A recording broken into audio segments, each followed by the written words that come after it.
So here we are on the 28th of October, had a few frosts now, and you can see these beautiful vegetables in front of me here. Look how gorgeous they are. We've got perpetual spinach here, perpetual meaning if you keep picking the leaves, they will continue to reward you with more, of which you can then pick at a later date. I mean, look at the sheer beauty, the lovely green, the lovely colour of all of that spinach there, look. And there's some more here as well. Now over here,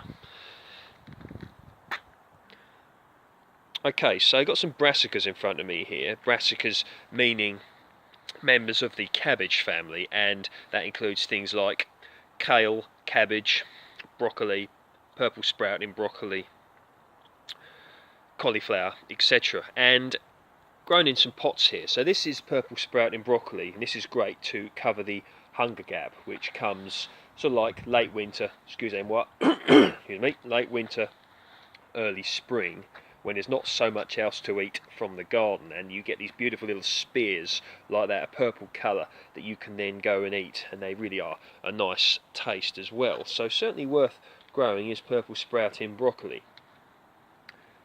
Cabbage here, probably Savoy cabbage or something along those lines. Here, look, starting to, or will start to heart up. Probably be ready in traditional cabbage formation, you know, like that, probably by the spring. So that's one way you can get cabbages early in the season, if you have them established like this by sort of like October, November time. And they won't grow so much during the winter, but then they'll have a great head start all ready for the spring the following year. So definitely worth doing. Totally hardy as well here in the UK. Look at this Swiss chard, absolutely fantastic. Is it one, again, perpetual? You see, if you keep pulling them, you'll be rewarded with other leaves, which will then grow, and you can eat those. Brilliant, isn't it? Lovely colours as well. Rhubarb chard there. All different varieties there as well. Great thing to grow. Perpetual. And here as well. This is another variety of chard. I mean, look at the sheer beauty of the colour of that. And one good thing about chard is not only is it very nutritious and a great crop, it's just got these beautiful colours, or can have if you get the different varieties, and it's got like an ornamental sort of feel to it, which I really like. I mean, look at that lovely natural red down there, and just look at the colour of it, and just think of all the nutrients that are in there. So certainly a good vegetable worth growing as well is Swiss chard. So we've gone over spinach, purple sprouting broccoli, cabbage, probably Savoy, different colours of chard.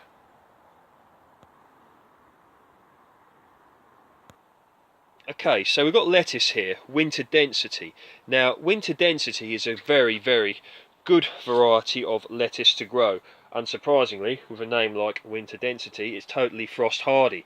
So look at the beauty, the colour of that, and these will have a little heart, you know, probably around sort of springtime, and they're a great thing to grow. So lettuce, winter density, great to grow for the winter. I definitely would recommend this variety here. And here, look, we've got all different types of lettuce. Look here, curly lettuce, gorgeous, Pak Choi and blah de blah. All different varieties of lettuce. The caterpillars have got some of these, but all slugs, but can't have everything, eh? But you know, this really is, it's just great, and to just think of the goodness within this food.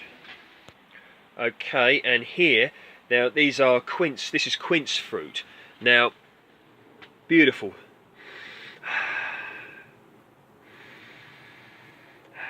Lovely smell. And one thing I like to do with these, might sound a bit odd, but if you like myself, work as a gardener, your car can sort of smell a bit, well, you know, gardeny. And you get a few of these and stick them in your van or your car or your lorry cab overnight.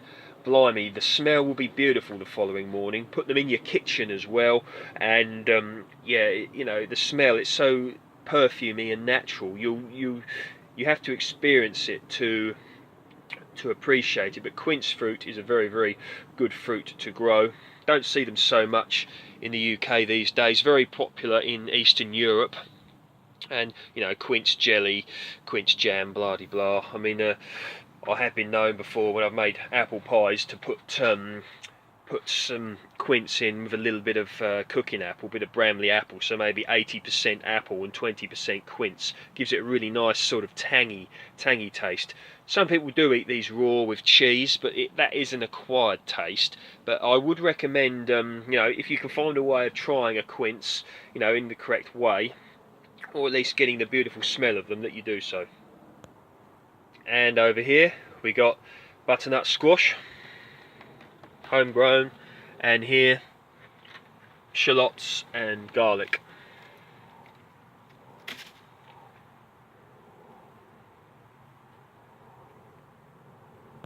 Here we've got tomatoes, not ripened yet, and a geranium. Nice colour actually. Different colour leaves, pink flowers.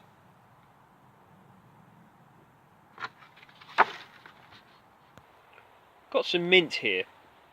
I like to grow mint in a pot because it's mint can be classed as, what's the term, invasive, is it?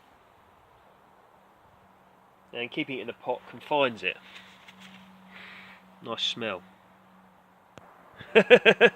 This is intriguing.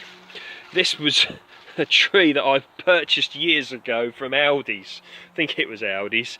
And although it's a perfectly productive tree, it was meant to be Bramley. That is not Bramley. That is Golden Delicious.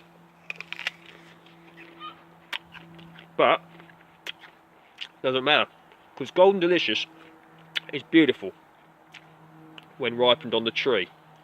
Take care. Hope you enjoyed that.